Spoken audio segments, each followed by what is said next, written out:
NECTA kidato cha pili form 2. Jambo la kufanya, nenda kwenye Google Chrome yako, andika neno NECTA. Itakuja website hapo juu au hiyo neno NECTA, wewe search namna hiyo. Utakapo search NECTA, uje kwenye mistari mitatu hii hapa pembeni.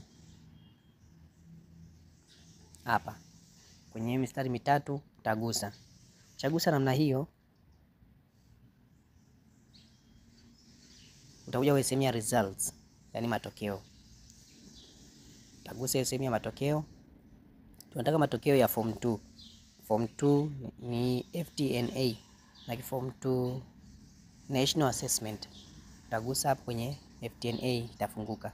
Utaangalia unataka matokeo mwaka gani.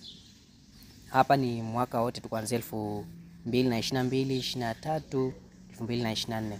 Kwa hiyo bado siku chache sana ya form 2 yatoke. Itakapotoka mwaka huu, utaona mwaka umeongezeka hapo 2025. Sasa utagusa kwenye hiyo linki ya huo mwaka husika ambao unataka hayo matokeo. Ukishagusa hiyo linki hapo, itafunguka. Ikifunguka, unaweza kaona namna hiyo.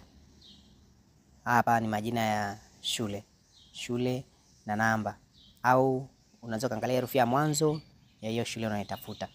Hapa ni herufi za mwanzo, herufi ya mwanzo ya kwenye alphabet ya hiyo shule. Utagusa shule unataka, herufi ya mwanzo, alafu utafute hiyo ili iwe rahisi kutafuta. Baada ya hapo, ni kukaribisha kulike na kusubscribe channel yetu kupata update mbalimbali. Asante.